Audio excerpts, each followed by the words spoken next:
Another tool we use when we're doing chemical calculations quite frequently is something called the molar mass. So in a previous video, I referred to tool 1 as Avogadro's number, the 6.02 times 10 to the 23rd. And that helps us go between molecules and moles.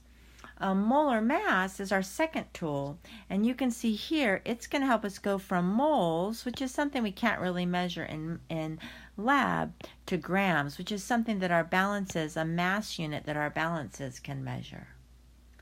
Now what molar mass is based on is it's the atomic weight or the formula weight. So let's just think about the atomic weight and formula weight before we go on. So if you recall from a previous chapter, we can find the atomic weight on the periodic tables. And the atomic weight are the average, the weighted average of all the natural occurring isotopes of an element.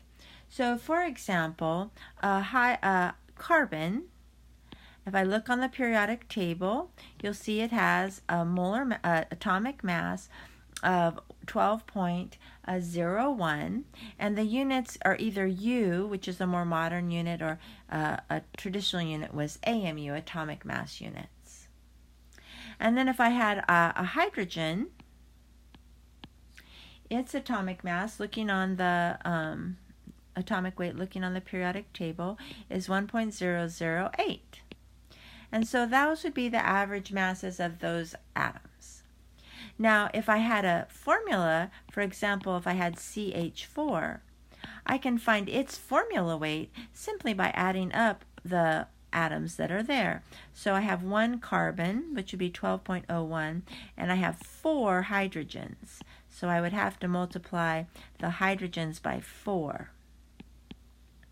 And then if I wanted to add, then I would add these two together, and that would give me somewhere around 16, right? So 12.01 plus 4.032, and I get 16.042, and that would be the formula weight. So the weight of one formula of CH4. Now, molar mass, I think of molar mass as upsizing. So when we have an atomic weight or a formula weight, we're just talking about one unit. But a molar mass, as its name maybe implies, this is for having a mole, or 6.02 times 10 to the 23rd. The thing is, this is not really a new calculation. The values for the molar mass and the atomic weight or the formula weight are actually the same. The thing that changes is the units. So if I want to come over to the molar mass side, for carbon, it's still the 12.01, but it's that many grams in 1 mole, and we usually just say grams per mole. Or the hydrogen is still 1.008, but it's that many grams in 1 mole. And even the formula weight, so for the methane, it's still going to be 16.042, but instead of AMUs, it's grams per mole. So the atomic weight and the molar mass, their numbers are the same, and we can find them on the periodic table. Whoops. I'm writing find on periodic table to emphasize that. So the numbers are the same. It's simply the units that would be different. So in this section, we're talking about the molar mass, and we're talking about the molar mass. It's going to be how many grams we have, so it'll be a certain number of grams. It will depend on the substance, and it's going to be in 1 mole. So unlike Avogadro's number, where it's always 1 mole equals 6.02 times 10 to the 23rd, for molar mass, it's going to depend on our substance. So here's some examples that we're going to do, and let's see how we'll work it. So for the first one, and I think I'm going to have to go a couple pages to figure out the molar mass. So the first one says, this problem is giving me grams, and the question tells us to calculate the number of moles. And so I know to go from grams to moles, I need the molar mass. So my first example is sodium chloride.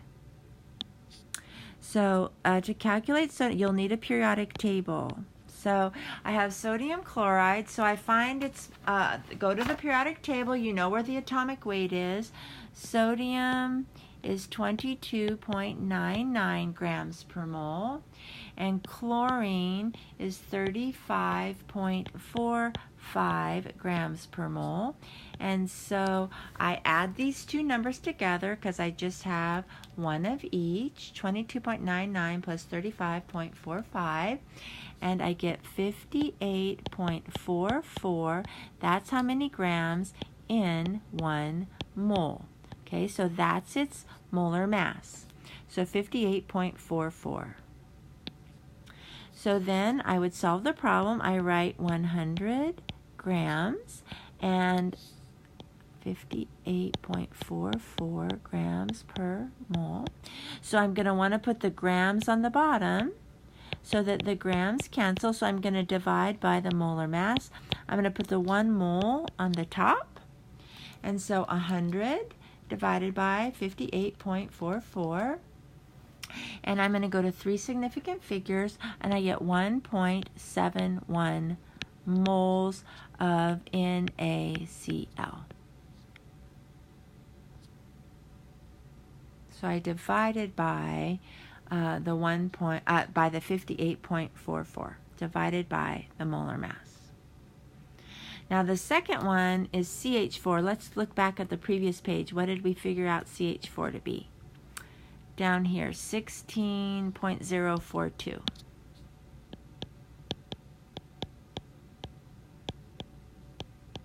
Okay, so I write down, I'm given 25.5 grams of CH4, and I want to change that into moles, so I put the 1 mole at the top and the 16.042 grams at the bottom, so my grams will cancel. So if I say 25.5 divided by 16.042, I get, and I'll go to 3 significant figures since that's what I was given, 1.59 moles of CH4. So if I'm thinking in general terms now on this part, if I had grams, which I had, and I want to go to moles, what am I doing with the molar mass in all of these? I am dividing by the molar mass, and I'm just writing MM for molar mass. So now let's try doing the opposite. Okay, so NaCl, I already figured out its molar mass up on the previous problem. So we're going to write down 0.500 moles.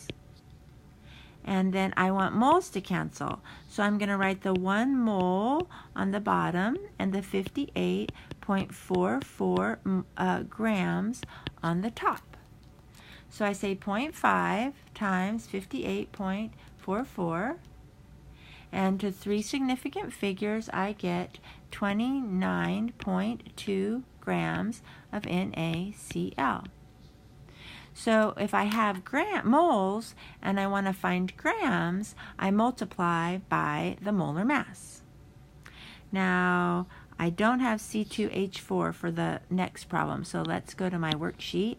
And so that one is C2H4. So carbon, if you look on the periodic table, is 12.01, but I have 2 of them. So that's 24.02. And hydrogen is 1.008 on the periodic table, but in this formula I have 4, so that's 4.032.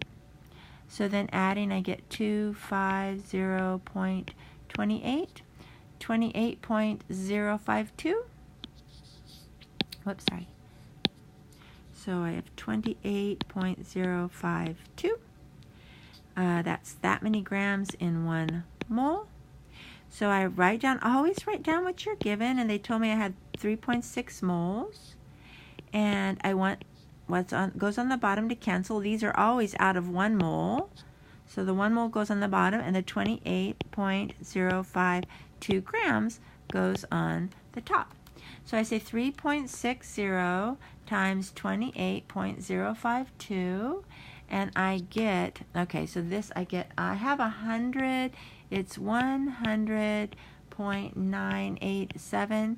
So to 3 significant figures, I get 101 grams of C2H4, and there is a 1 right there. It's just hard to see. So making a generalization, when I had moles up here, when I have moles and I'm going over to grams, I'm multiplying by the molar mass.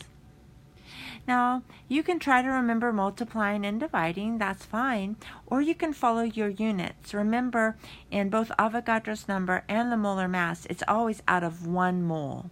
So whatever molar mass you calculate, it's that many grams in 1 mole. Now, if we look, and we'll do an example right next, it says if you go from molecules to grams or grams to molecules, you'll have to use both Avogadro's number and the molar mass. Avogadro's number, I'm going to write it here, Avogadro's number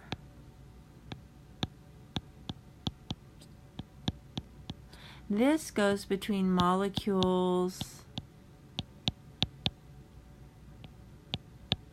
and moles. And then what we were just working on, molar mass, goes between moles and grams. So to go from molecules to grams, you have to use both. So let's read this problem and see an example of how we would use both. So it says how many molecules are contained in 2 500 milligram tablets of penicillin. And then here's the formula for penicillin, and it gives us the molar mass right there. Lucky, I don't want to calculate the molar mass of that. Anyway, so I have 2 500 milligram tablets. So 2 times 500, that would give me 1,000 milligrams, which I know 1,000 milligrams equals 1 gram.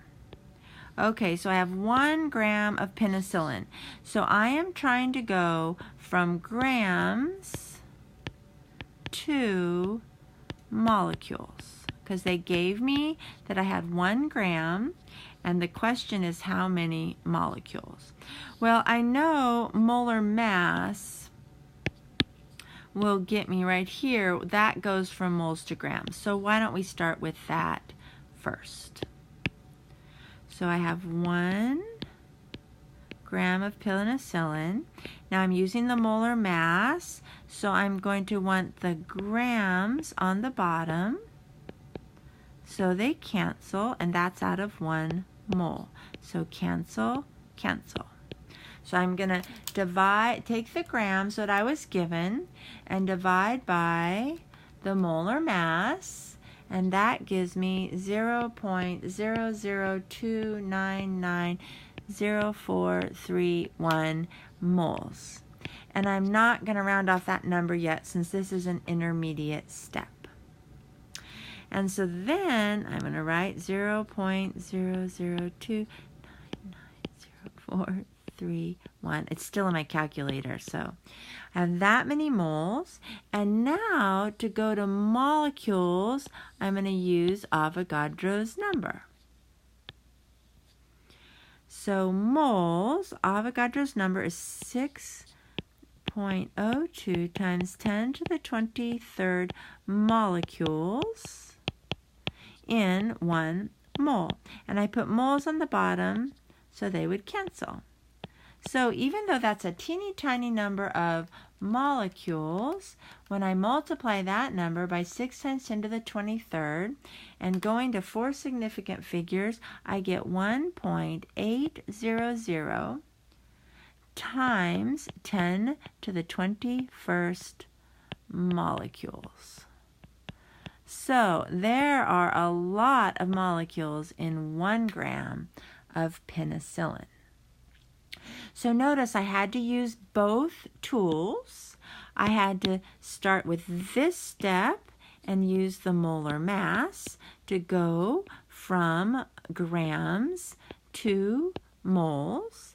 And then the second step, I had to use Avogadro's number to go from moles to molecules. So if you have to go between molecules and grams, you'll have to use both of the tools.